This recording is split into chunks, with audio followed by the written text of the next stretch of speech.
We're on YouTube now, and we are ready to start. Let's put this up. We're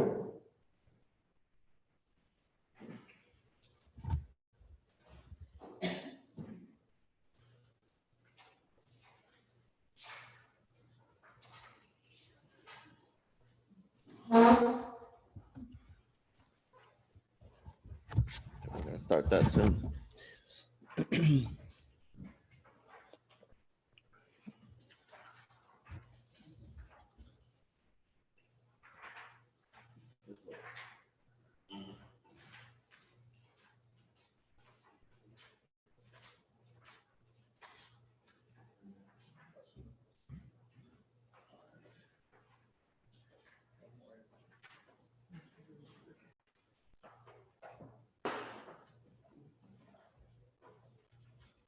People are still signing in online.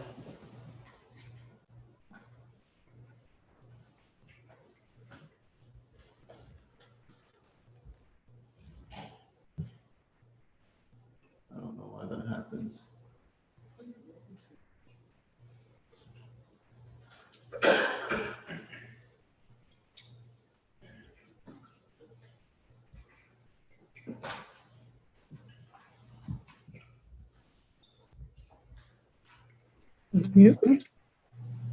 Okay, we're getting ready to begin.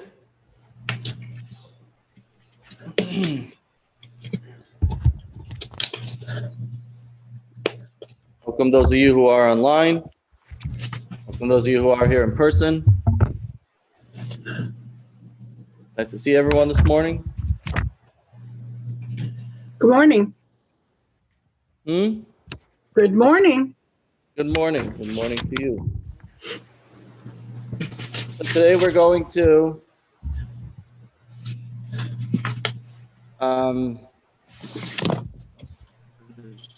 something up on this computer before we get up the today. Let me share this on here.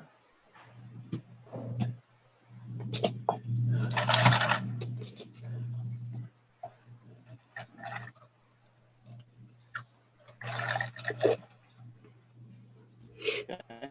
There you go. You have it on there.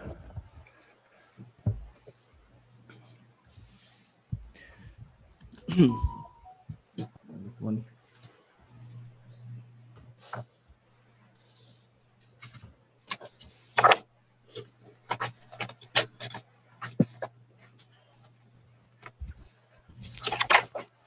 Okay.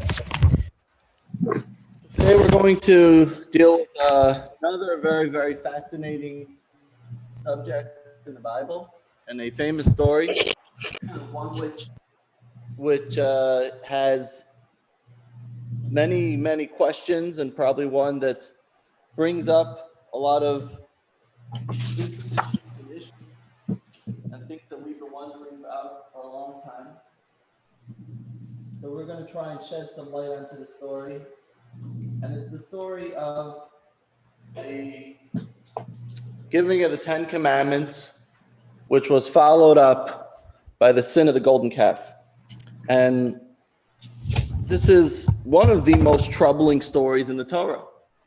How could it be that a nation that literally just received the Torah at Mount Sinai went ahead and then served the golden calf?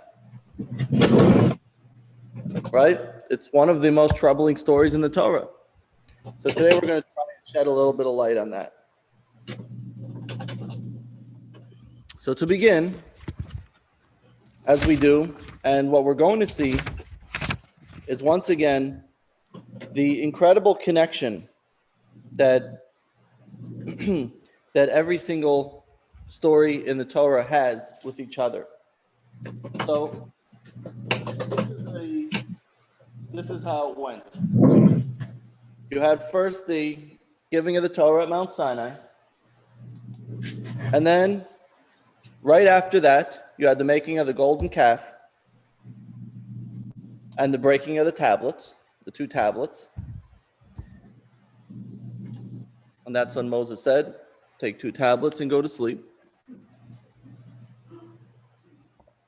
And then the granting of the second tablets happened shortly after that. So what is the deal? What is the deal with that story? So as we always do, we're going to begin by playing a video, which is going to go through the story. You can follow along the story in text number 1, and then we're going to break it down for what it is. Here. Sorry, there's just so many moving parts here. We should hire a full-time tech guy just for this. Anybody else is waiting to get on? I don't see anyone waiting to get on. Okay. Let me do this again. I need to play both of these at once.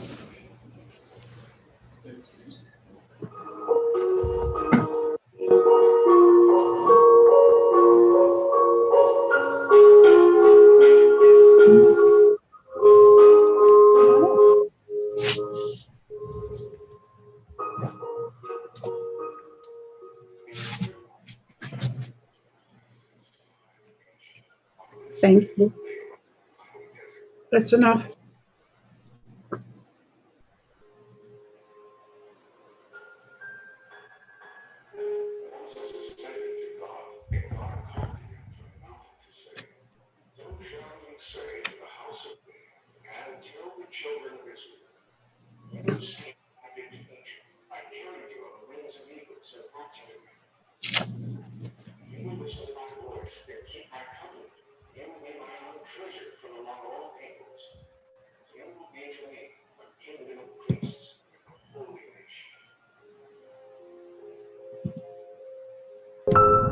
Moses came and called the elders of Israel, and he placed before them all these words. And all the people replied in unison, and they said, "All that God has spoken, we will do." It was on the third day, when it was morning, there were thunder and lightning, and a thick cloud upon the mountain, and the sound of the shofar, exceedingly strong. Moses brought the people out from the camp toward God, and they stood beneath the mountain. God descended upon Mount Sinai to the top of the mountain. God spoke all these words to say, "I am God, your God, who took you out from the land of Egypt, from the house of slavery. Do not have any other gods before me. Do not make for yourselves a graven form or an image of anything in the heaven above or on the earth below. Do not bow to them and do not serve them. Do not take the name of God your God in vain. Remember the Sabbath day to sanctify it. Honor your father and your mother. Do not murder. Do not commit adultery. Do not steal. Do not bear false witness against your fellow. Do not covet anything that is your fellow's." And all the people saw the sounds and the torches, and the sound of the shofar, and the smoking mountain. And the people saw and trembled, and they stood from afar. And to Moses he said, "Come up to God." Moses entered within the cloud, and he ascended the mountain. And Moses was on the mountain 40 days and 40 nights. And when he had finished speaking with him on Mount Sinai, he gave to Moses the 2 tablets of the testament, tablets of stone inscribed by the finger of God.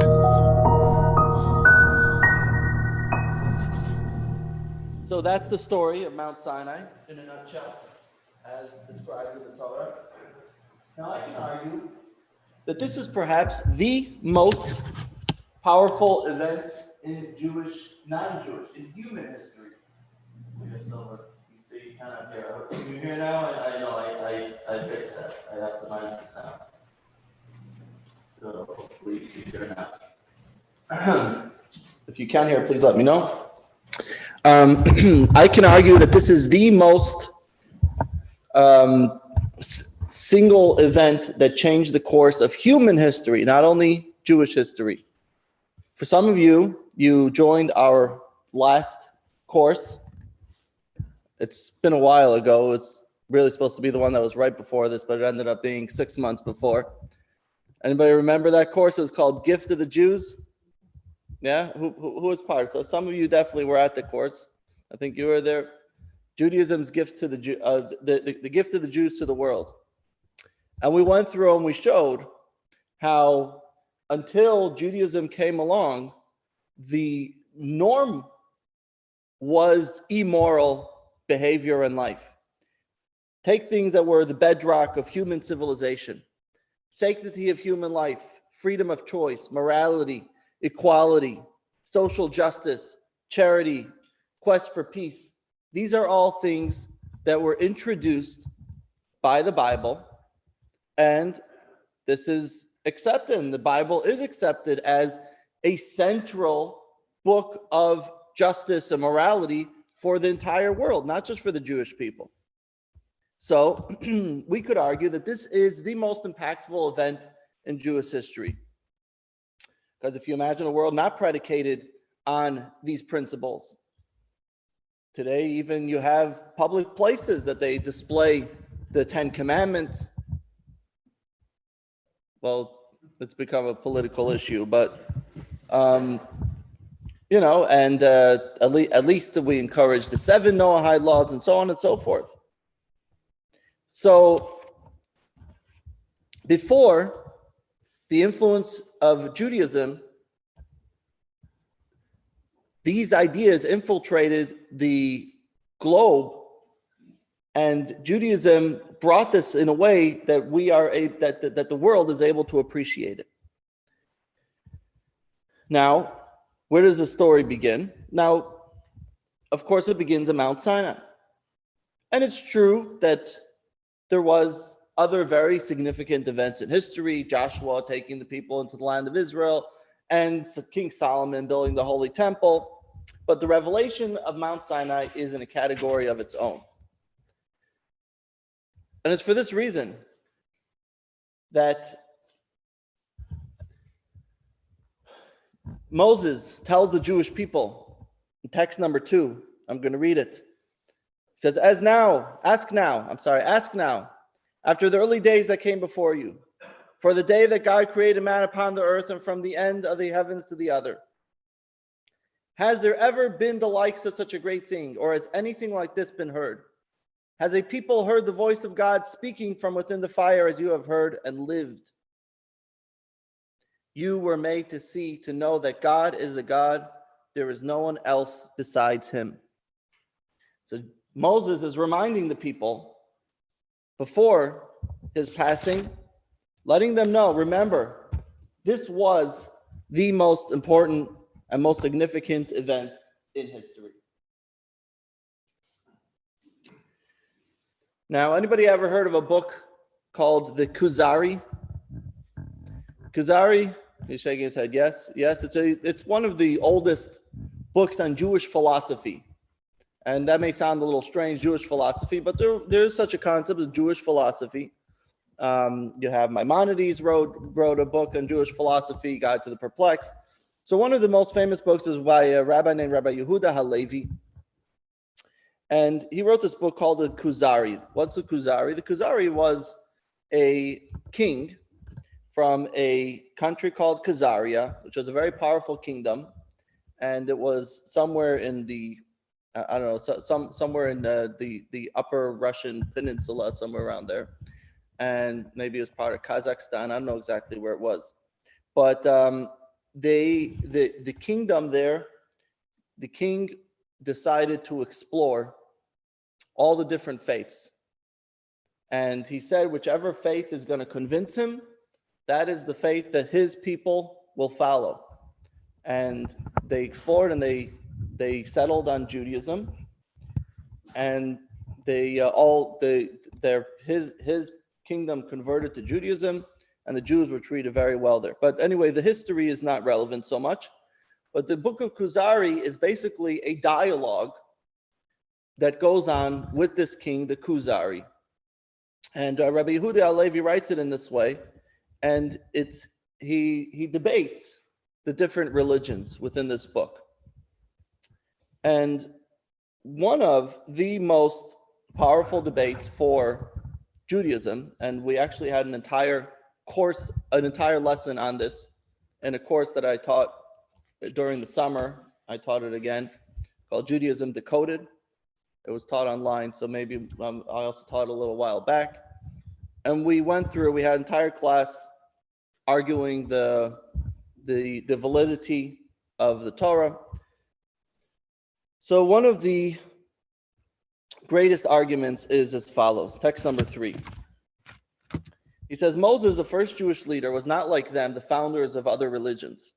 He brought the entire people to stand at Mount Sinai for them to see with their own eyes, each in accordance with their ability, the revelation that he saw. As the verse states, they saw the God of Israel.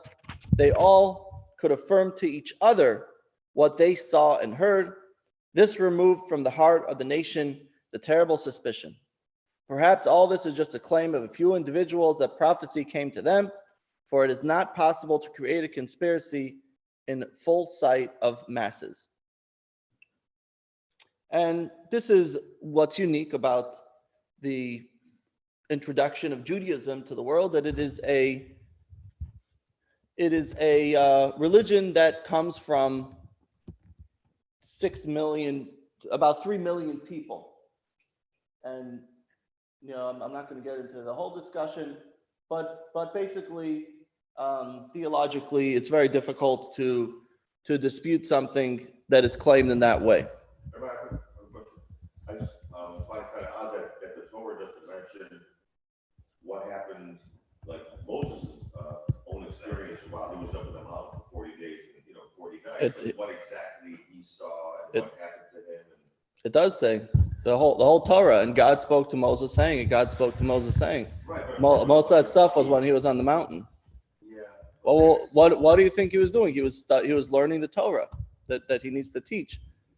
The problem was, as we're going to see, that they weren't able to experience it because they weren't ready for it. But the idea over here is that you have about 2 to 3 million individuals, because there are 600,000 men. So you count women and children, roughly about 2 to 3 million individuals who experienced the Torah at Mount Sinai. They experienced the revelation at Mount Sinai. And it's not that they are just accepting what Moses told them. And Moses tells them very clearly in the Torah, you saw. Okay, he can't convince them that they saw something that they didn't see. So they all experienced it firsthand. And this is one of the greatest uniquenesses of the revelation of Mount Sinai. Now, again, this class is not about proving that aspect of it, but to explain the veracity of what's going on here. From a mystical perspective, the uniqueness of the revelation at Mount Sinai really is much deeper. Because if you take a look at text number 2, he says, you were made to see, to know that God is the God, there is none else besides him. We say this every single We say this every single Shabbos right before we take out the Torah. Right? You were made to see, to know that God is the God, there is none else besides him. What does it mean? You were made to see, to know. So this is a very strange wording. You were made to see, to know. They saw, so therefore, and if you take a look in the first text where we went through the story, it says, on page 144, you read between lines 46, it says, and all the people saw the sounds and the torches and the sound of the shofar and the smoky mountain, and the people saw and trembled. They saw the sounds. What does it mean? They saw the sounds. And as the Medrash points out, they saw what is heard and they heard what is seen. What does it mean they saw? Okay, they saw what is heard. A miracle, God made a miracle, then now suddenly they're going to see sound vibrations. So, you turn on your radio, and suddenly you're going to see the airwaves, and you're only going to hear the radio. I mean, whatever. Now I'm already confusing myself. But what does it mean that they saw what is heard? Yeah. If you hear the voice of the divine within your head, and you see that voice in your head. Okay, very good. So it doesn't necessarily mean they physically saw it. There's a difference between seeing and hearing. The idea of their sensory tools, so to speak, being turned upside down is that when you see something and you hear something, hearing means that you're comprehending something. Okay? It means that you are, put that there. It means that you are able to see and recognize something as opposed to just understanding it or hearing it. There are some things that are seeing that it's so clear to you that you're able to see it on your own. And then there are some things, like, for example, first-hand experience. It's so clear to you. It's very convincing. You know that you saw what you saw. Let me ask you a question. What is better? If you want to get a story, why are you laughing? If you want to get a story, is it better to read a book on the story or to see a movie on the story? Which is better? So, if you see something, then you have this upside. You get a first-hand experience. No one's going to convince you that you didn't see it.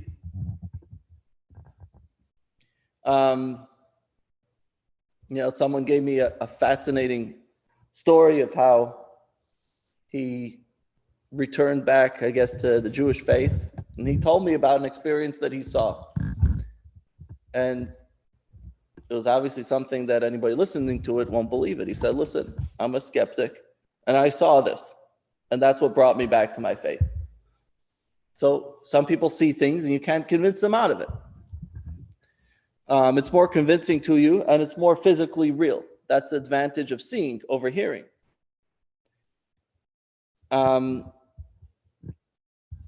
That's why the halacha is, ein eid nasa dayan. A witness cannot be a judge. Why? Because once you witness something, you're not going to be convinced any way out of it. So if you're a witness, you can't be a judge, because you'll never be able to judge in an honest way. So seeing something is very powerful, it's very convincing, and it's very real. And this is what it means that they saw. It means that they experienced something in a way that was so real to them that there was no convincing out of it. It was so clear.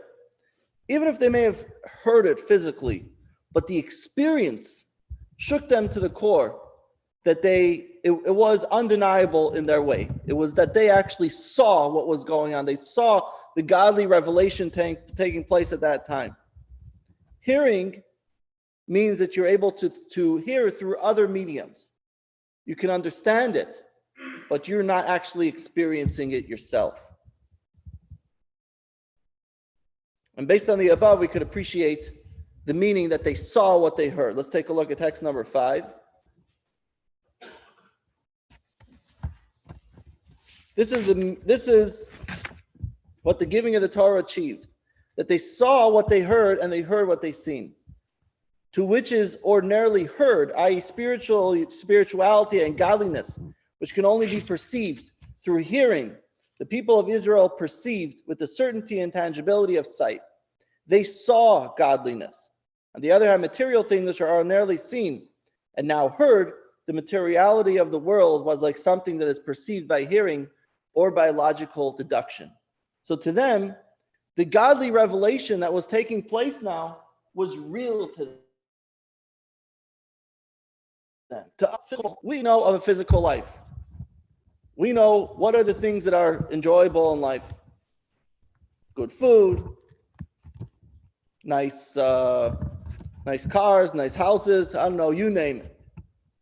Things that are spiritual, meaningful, we have to work on that to refine ourselves to be able to get a little bit of a taste of that. But we don't see it. It's not clear. It's not open in the world around us. The godliness, the spirituality, the holiness, these are things that we could hear. We could try and tap into, we could try and understand, we could try and perceive them to the best of our ability, but we don't see them.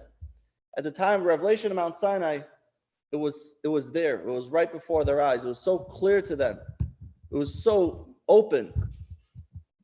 Everything was there for them to see. That's what it means. They saw what is normally heard. With all that being said, in the light of the above, comes a very, very big problem. And what is the problem?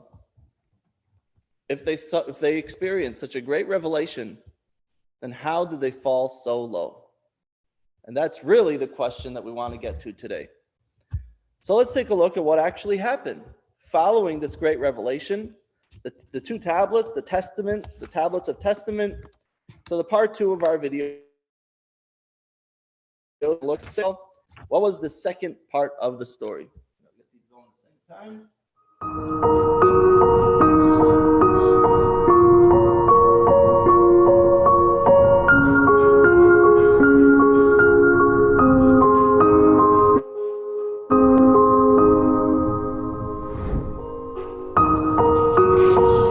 The people saw that Moses delayed in coming down from the mountain, and the people massed upon Aaron, and they said to him, "Arise, make us a god who will go before us. For this man Moses, who brought us up from the land of Egypt, we do not know what has become of him."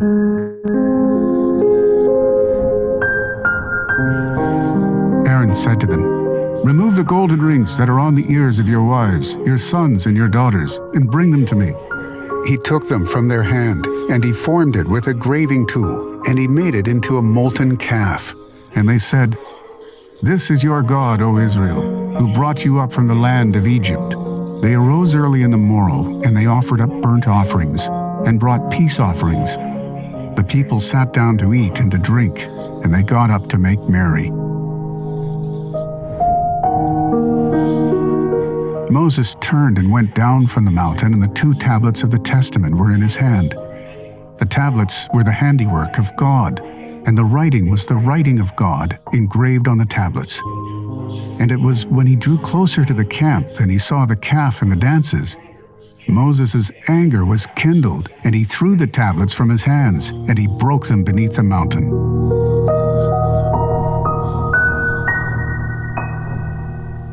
This is a very disturbing story. For a few weeks ago, they experienced what we just said was the greatest revelation in history. And what was said at that revelation? If you take a look back at text number 1, line 31, "And I am the God, your God, who took you out of the land of Egypt, out of the house of slavery. Do not have any other gods before me. Do not make for yourself a graven form or image, or anything in the heavens or above or the earth below. Do not bow to them and do not serve them." I mean, you can't get more clear than that. And yet, what do? For just 40 days later, they violated practically the very foundation, the very core of this communication. They made a graven image. They bowed to it. They proclaimed, "This is your God." Everything that God just said, don't do, they did it. 40 days, they couldn't handle it. The single most important event in history was a colossal failure. So this is a very big question. But as we've been showing you in the past 5 lessons, or 4.5, should I say, that everything in the Torah is connected. What other event that we talked about had a very similar story? Adam and Eve, very good. God created them and gave them one mitzvah. Don't eat the tree. Boom. They ate the tree. Over here, God says, don't serve any images, idols, whatever. Boom. That's it. They couldn't handle for more than not even 40 days. So, what do we see? Adam and Eve, they broke this trust that they were given. Where'd my clicker go? Here we go. And very shortly later, this fell apart. The following passage from the Medrash shows us some of the parallels, actually, that we see. And there's a very key word of the first tablets, in the story of the first tablets, that helps us see a little bit the perspective here. It says the tablets were the handiwork of God, and the writing was the writing of God engraved on the tablets. This is on line 27, 28, and 29. Tablets were the handiwork of God, and the writing was the writing of God engraved on the tablets. Now the word engraved, this is not a picture of the tablets. The word engraved, the Hebrew word for engraved is charut. Charut, as you see up here, engraved. But it could also fit the translation of the Hebrew word cherut. Cherut means freedom.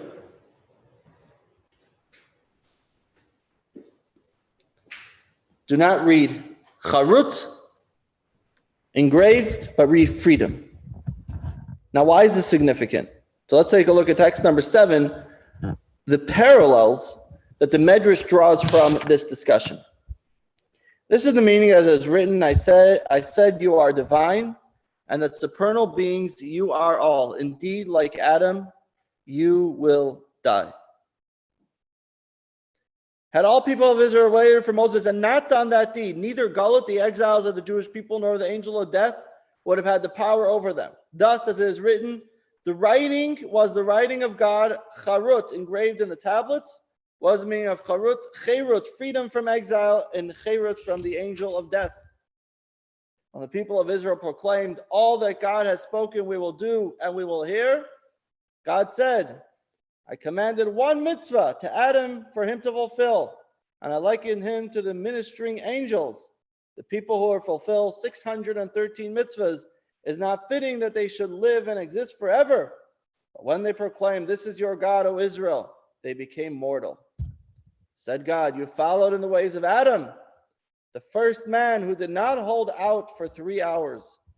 And on the 9th hour of that day, death was decreed on him. I said, you are divine, but because you followed in Adam's path, indeed, like Adam, you will die.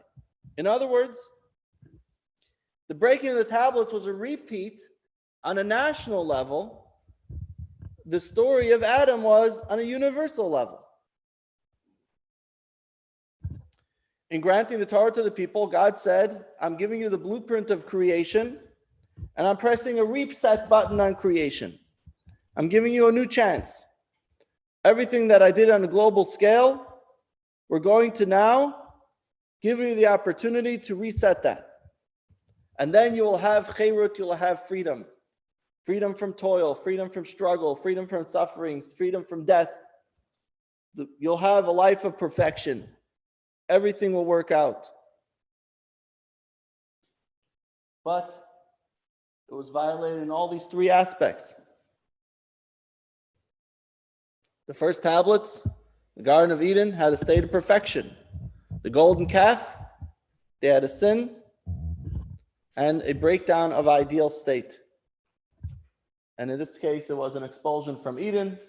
In this case, it was a breaking of the tablets, In this case, it was a golden calf. This was a tree of knowledge, but the idea is the same. This repeat of sin, God said, I'm going to give you a second chance. I'm going to reset the button and see if you are able to handle whatever had happened in the tree of knowledge. Will you be able to keep that? And then you'll have the perfect world that you had anticipated. And that fell through. Now, the difference in the two stories is what happens next. What happens next?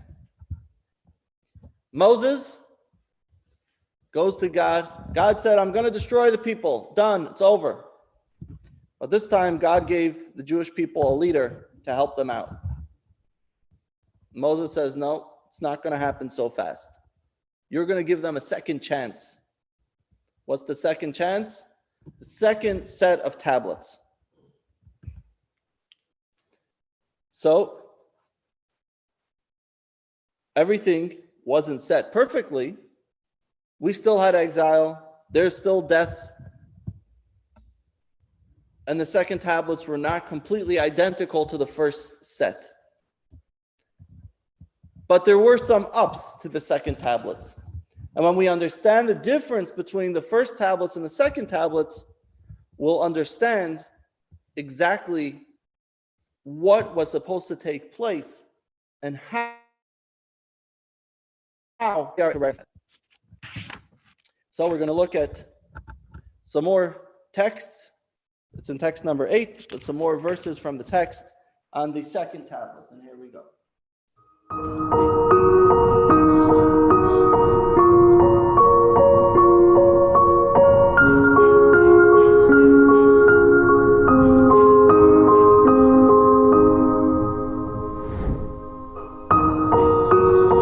God said to Moses, "Carve yourself 2 stone tablets like the first, and I will write upon the tablets the words that were on the first tablets which you broke."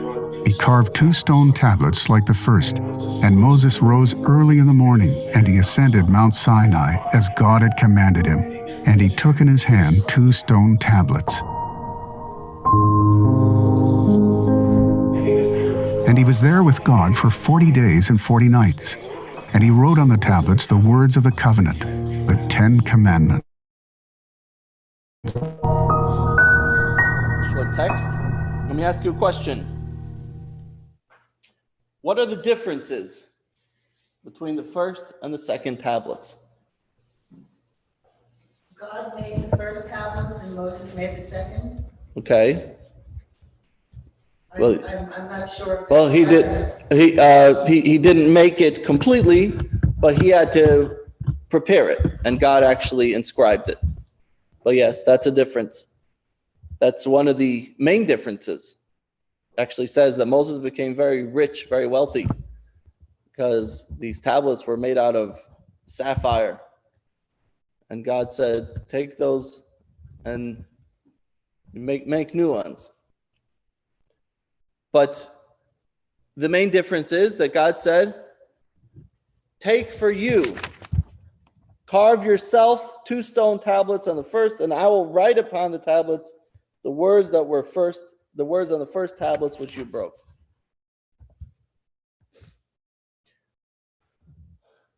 By the way, the Torah ends.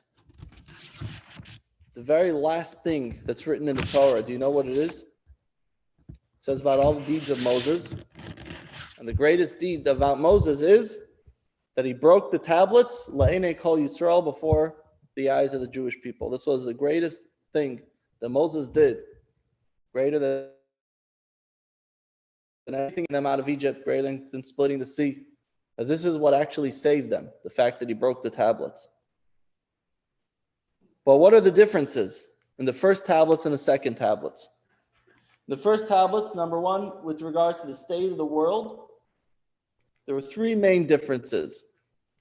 With regards to the state of the world, the first tablets, the world was in a state of perfection. And the first tablets were engraved with freedom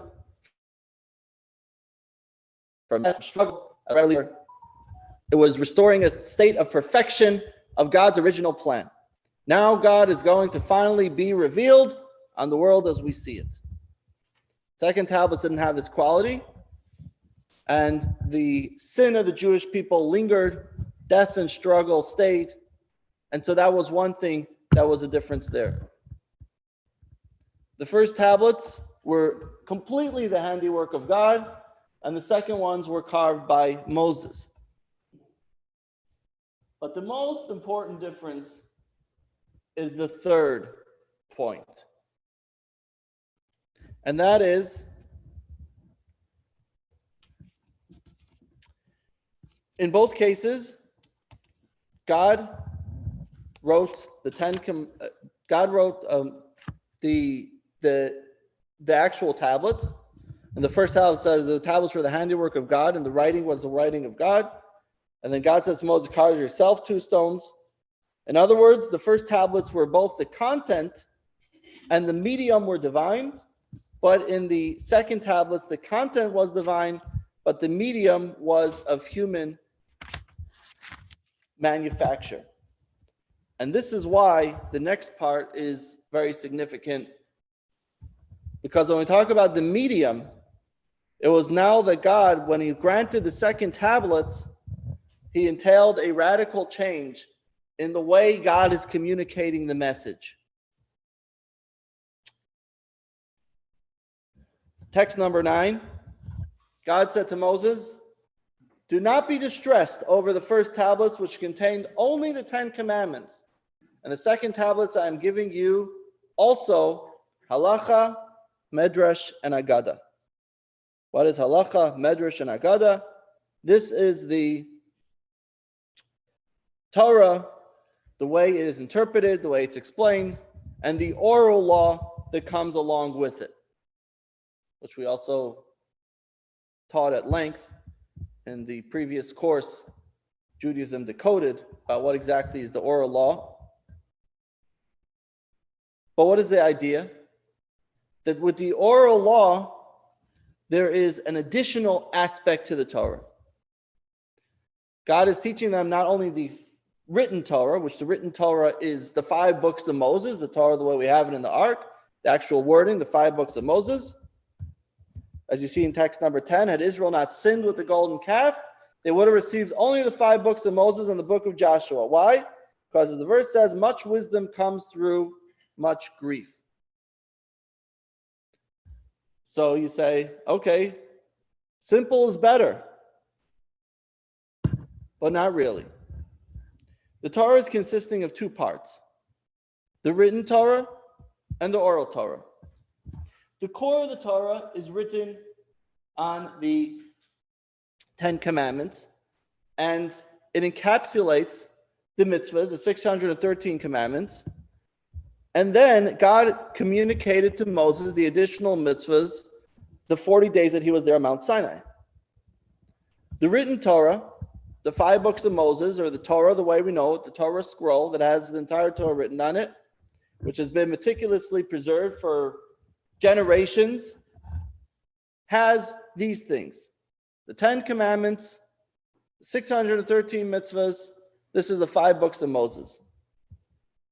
But together with that is also the explanations, the rules, the methodologies that govern how the written Torah is interpreted and applied. And this is the basis of the oral Torah. Interpretations, exposition, Talmud, Medrash, Shulchan Aruch, Zohar, mystical works, legal deliberations, philosophical, the commentary. This is all additional part to the written Torah the way it is. Say a rabbi and a priest were sitting and talking on a road, and they were holding a sign that said, "The end is near. Turn yourself around before it's too late." And a car drives by and screams at them, "You religious fanatics." And shortly afterwards, they hear a big splash. And they said, "Oh, vey, maybe I should have written the bridge is down." So this is what we sometimes refer to as the rabbi's interpretation of the Torah is not a rabbi's interpretation. A rabbi is not allowed to just decide how to interpret Torah. Moses receives from God the methodology in how to interpret the Torah properly. And you need to follow those guidelines. And, you know, I'd love to go into detail explaining how that is, but it's encoded within the Torah. Just to give you a simple example, because it's not really the point of today's class, but just a basic example. The Torah says, you shall not, this is one of the most very famous verse in the Torah, you shall not cook a kid in its mother's milk. Why doesn't the Torah just say, do not cook milk and meat together? Oh, cooking milk and meat together, well, that could present a lot of questions. What kind of meat? What kind of milk? Is fowl considered meat? Biblically, it's not. It's a rabbinic law. Is fish considered meat? What's considered milk? Is almond milk considered milk? Right?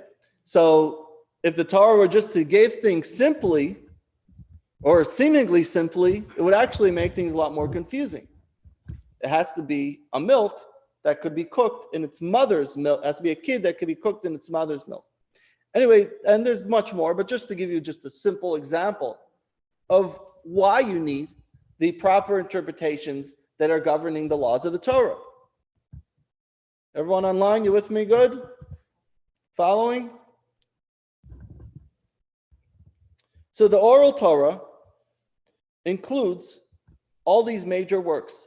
Shulchan Aruch, the Code of Jewish Law, the Zohar, the fundamentals of Kabbalah. People ask, where does Kabbalah come from? Kabbalah means received. Okay, it's something that was taught from Moses, but it was taught secretly, not necessarily to everyone. So the oral Torah is a work in progress that is being created, and each generation is able to reveal more and more within the Torah itself. So the format of the core text, coupled with the tools to interpret the Torah properly, is the full Torah given in any situation.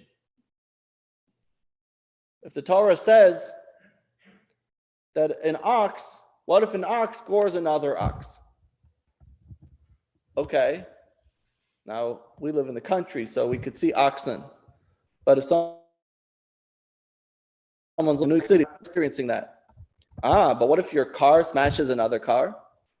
Torah doesn't talk about cars. So using the proper methodology of interpretation, and that could bring out. So what do we have here? What ultimately you have is a partnership. You have a partnership between the divine revelation and the human understanding of the Torah. So you could say, well, God could have communicated everything and just had prophets telling you exactly the way it is. But God wanted that it has to be through Moses, and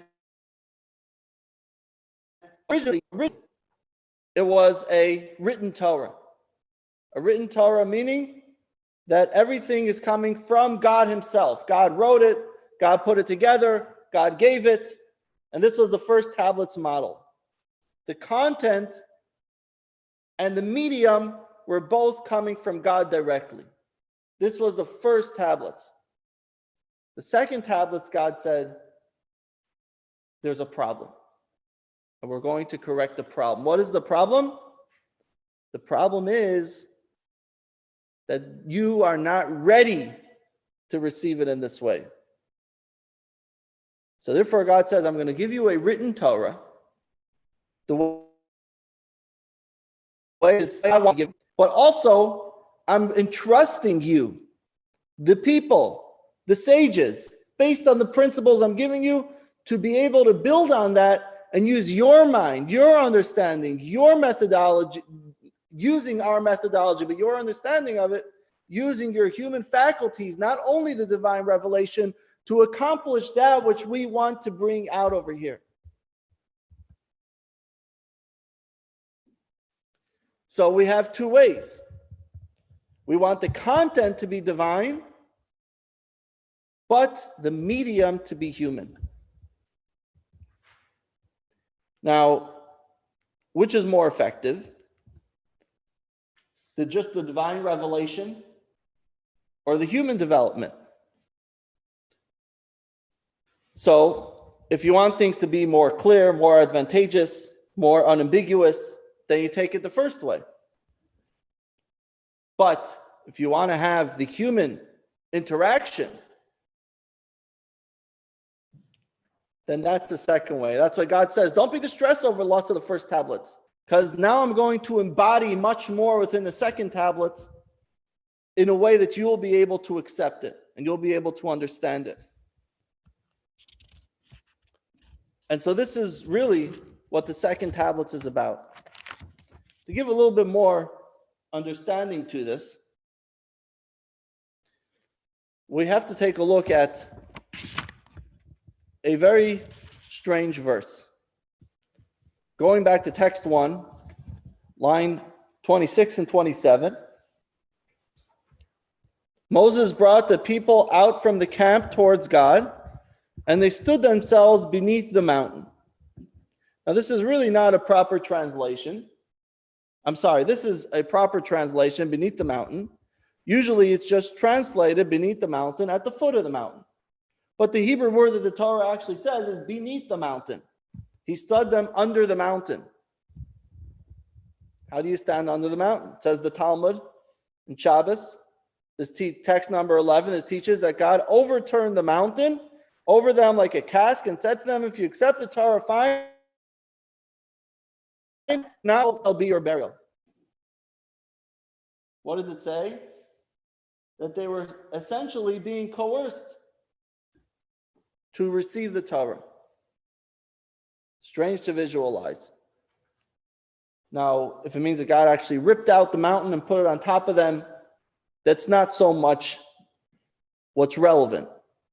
The point over here is that they stood under the mountain because it was such an overwhelming divine revelation there. Under the mountain means they were completely under the mountain. They're completely overtaken by the experience. There was no option.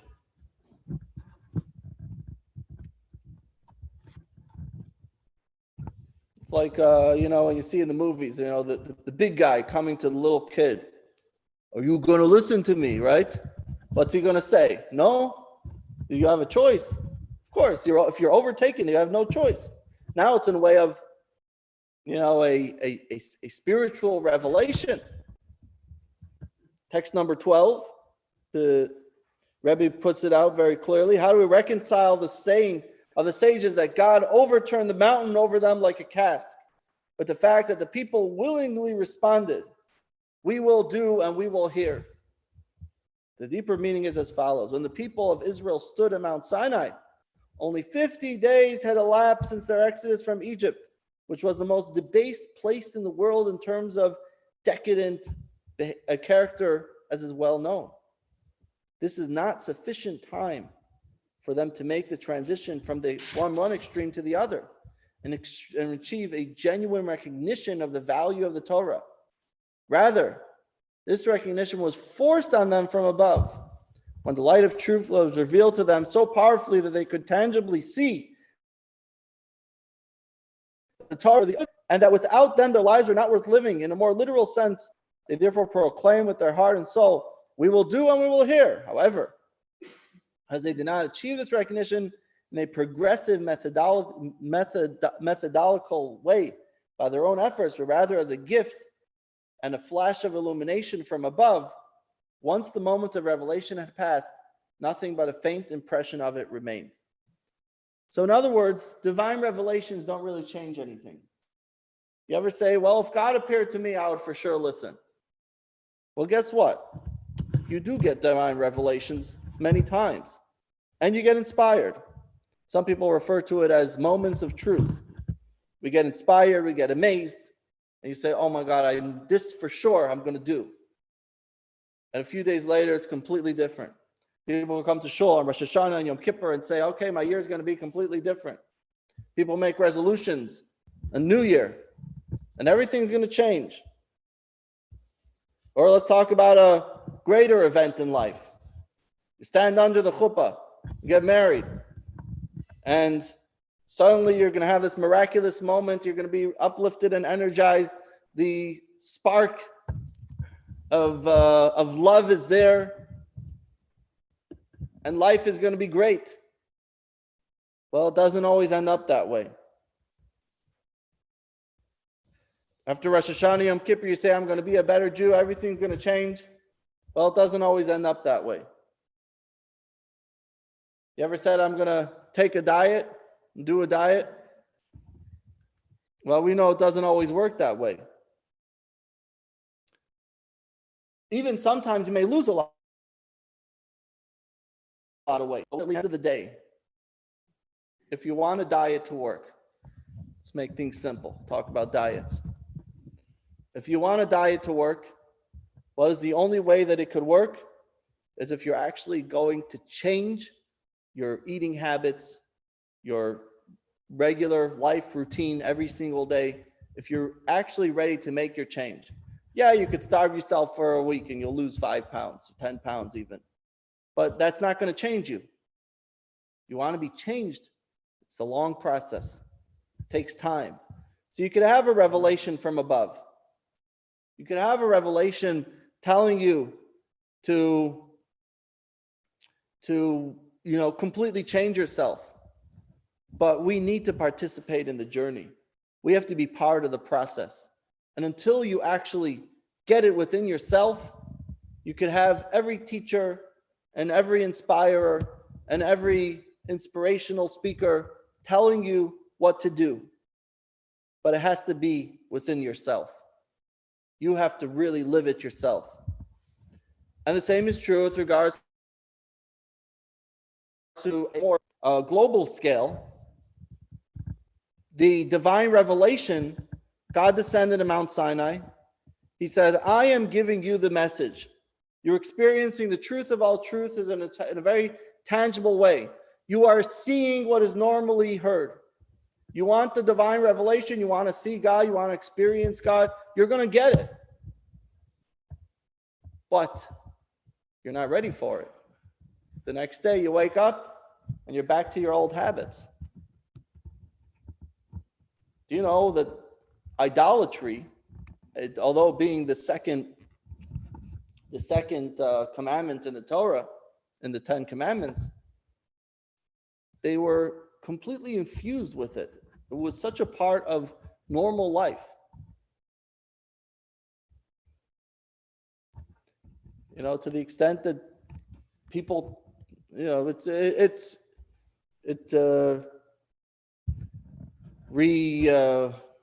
resurface in different ways, idolatry in a certain extent.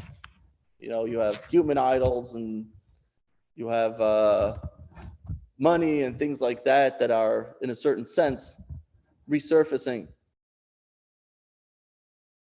But you take Egypt, that was habituated, that was part of their life, that was part of who they were. And to tell them in one day, you have to get rid of everything that you're used to, your whole way of life. That was why God started off the Exodus from Egypt by first getting rid of their idols. That's why they had to take a lamb. That was an idol in Egypt. But this was life to them.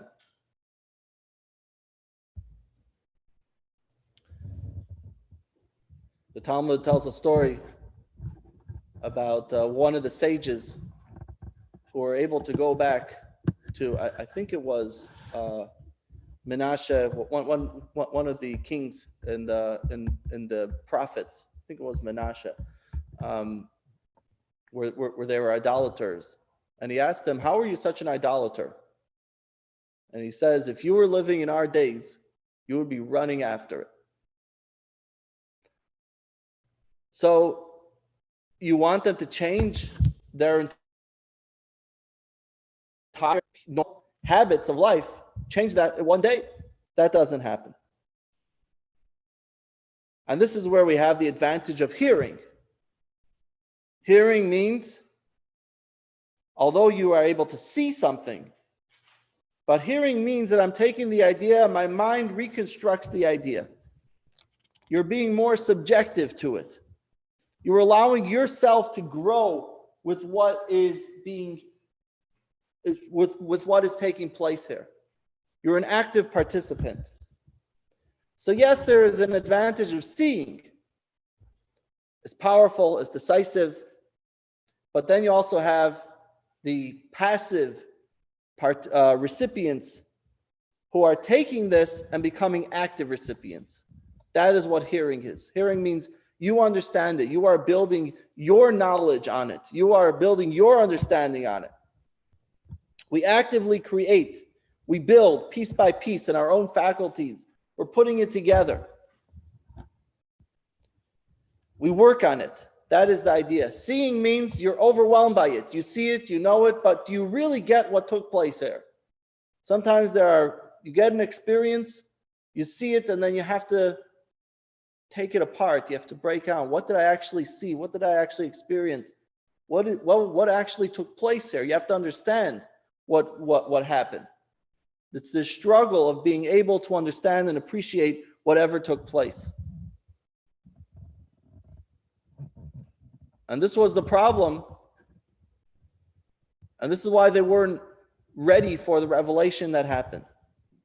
And God said, I understand. Nevertheless, as we see in text number 13, both the second tablets and the broken tablets were kept in the ark. God told Moses, I want you to keep those broken tablets. Don't just throw out the broken tablets. Keep them. Because this is a very important part of the puzzle. You broke them, but you have to keep that as well. Why? In the ark, what is the ark? The ark is the innermost chamber of the holy temple, the Holy of Holies. You had the ark there. You had the first tablets and the second tablets. The Talmud says that we have to have both. You have to have the broken tablets too. Don't just leave that and let it go. The broken tablets, which represents the inspiration from above, that we may not be ready for, that we may have to struggle to appreciate, but you have to have that as well. Because if you're only going to have your own, if you're only going to have the second tablets, which means that which you're working on, that which you're understanding, that which your own mind perceives, then that's also a problem. You have to have both. Remember, we talked similar in lesson number 2. We talked about the top-down relationship and the bottom-up relationship. You have to have the proper guidelines. We talked then, we gave examples of business. You know, we gave example before of a diet. So you need to have, within yourself, you have to be ready to change, but you also have to have the guidelines. You have to have someone that's showing you, you have to have some sort of coach that's helping you, that's showing you, a health coach showing you what to do. If you have a drug addict who's very stuck in his place, so you could have someone that screams, again, the same thing. You could have someone that screams at him, you know, your life is at stake, your life is at danger, or whatever it is, by taking these things. And that's not going to change them. Finally, something gets to them. They finally start understanding what's going on. Now you got to start the rehab. But if they're only going to do the rehab on their own, then they'll be stuck. They need also that inspiration from above. Someone helping them and guiding them. And this is why the Torah says, you have to have both. You have to have the broken tablets, and you also need the second tablets. The broken tablets tells you the right way, the right guide, you have to know where you're headed. You need that revelation to look forward to. It's the foundation of everything that we have today. We gave the example before, being in shul on Rosh Hashanah or Yom Kippur, getting inspired. You need that moment of inspiration. It may not completely change you, but now that you have that moment, now you can start working on yourself to get back to it. It may take days, it may take years. The example that we gave about standing under the chuppah. You need that moment of love, of connection, the emotional experience, and then you have to work on the relationship. And again, that could take years. So this is the deeper message here. We all have broken tablets. Broken tablets means things that seem a little broken in life. They could be failures, relationships, opportunities. Some things maybe seem to be damaged beyond repair.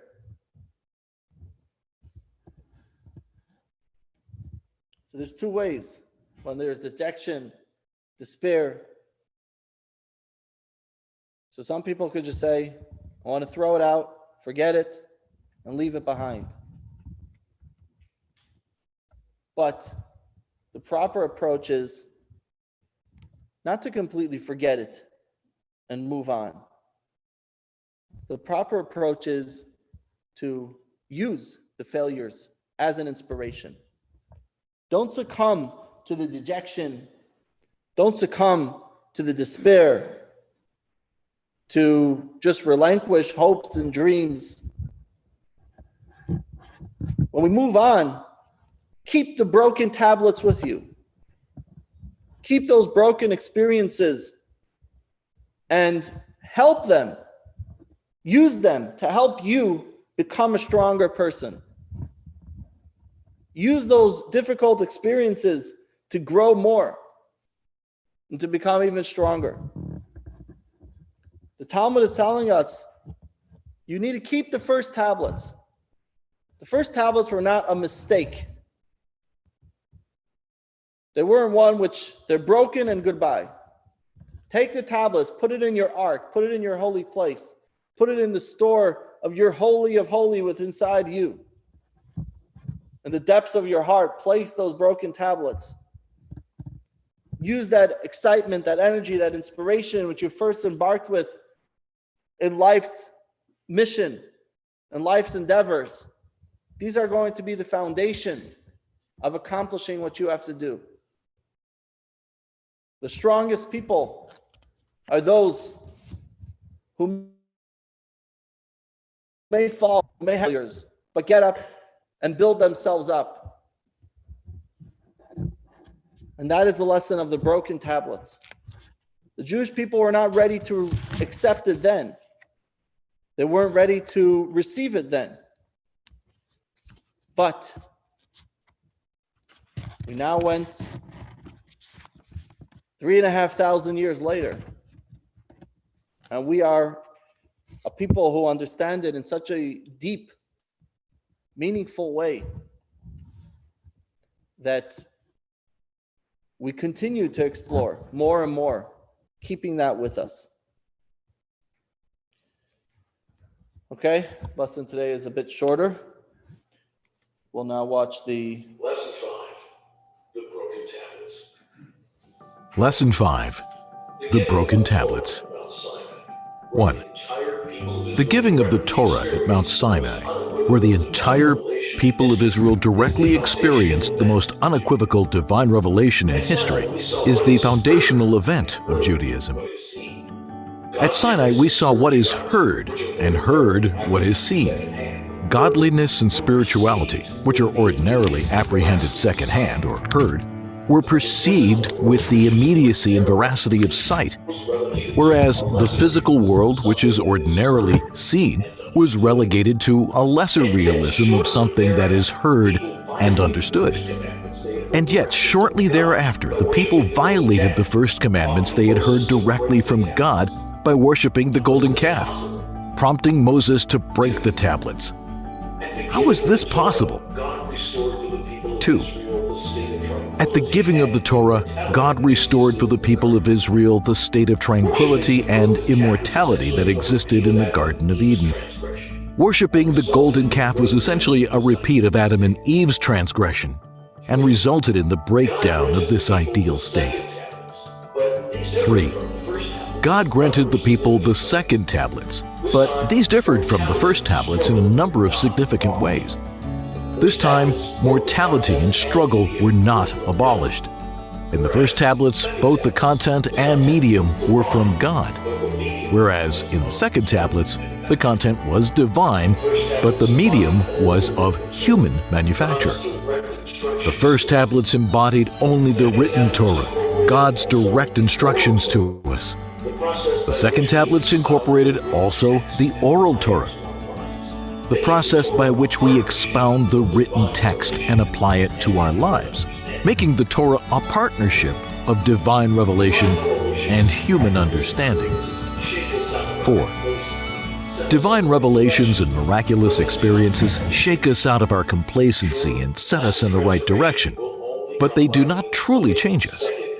True and lasting transformation will only come by means of a second tablets process in which we struggle to build a relationship with God. The first tablets were a seeing experience, an overwhelming revelation to which we were the passive recipients. The second tablets are a hearing experience, something that we actively create step by step with our own faculties. 5. We need both sets of tablets, as indicated by the fact that the Ark in the Holy Temple contained both. The first tablets alone cannot create anything lasting in us, but they are the foundation for everything that we achieve. 6.